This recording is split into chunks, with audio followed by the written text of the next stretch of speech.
School was nearly out. I cannot tell you the relief I felt to finish out the year.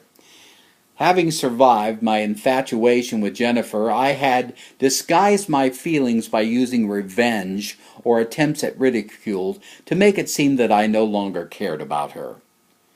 We were 2 days to summer vacation, in the midst of a school-wide festival which had loosened the reins on the tight restrictions usually imposed on us by teachers and principals. I was feeling so darn good that I felt like I could say, damn.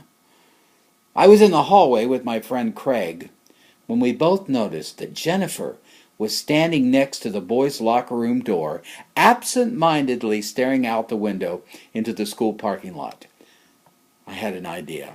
Another way to embarrass Jennifer and therefore appease my male ego from her rejection. I whispered my inclination to Craig and he giggled. So, we ran forward, grabbed Jennifer, opened the boys' locker room door, and pushed her in. It seemed hilarious in the moment. We lodged our bodies against the door as she pounded and screamed to escape. Her pleas sounded a bit comical to us, so we were in no hurry to set her free. Suddenly, though, she stopped crying, and she stopped pushing on the door.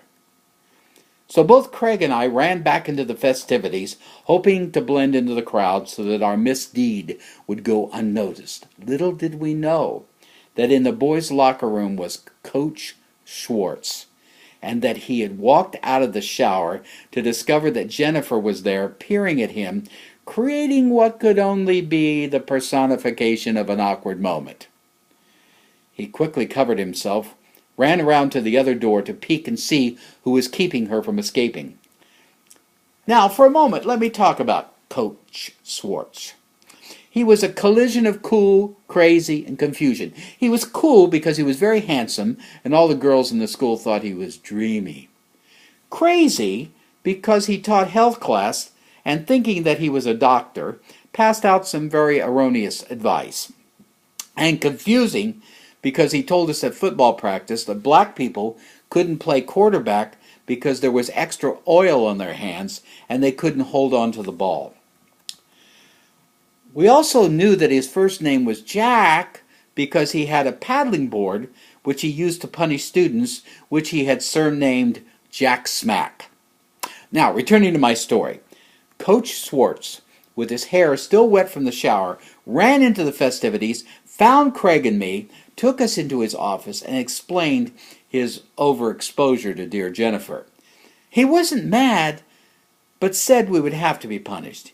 He wasn't even mad, as he took the Jack Smack board from its perch on the wall and hammered us both on the ass 7 times apiece.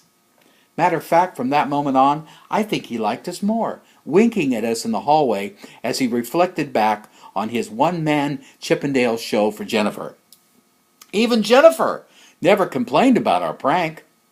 So you see, even though I got my butt whipped, I didn't learn anything about being a better person through this experience whatsoever.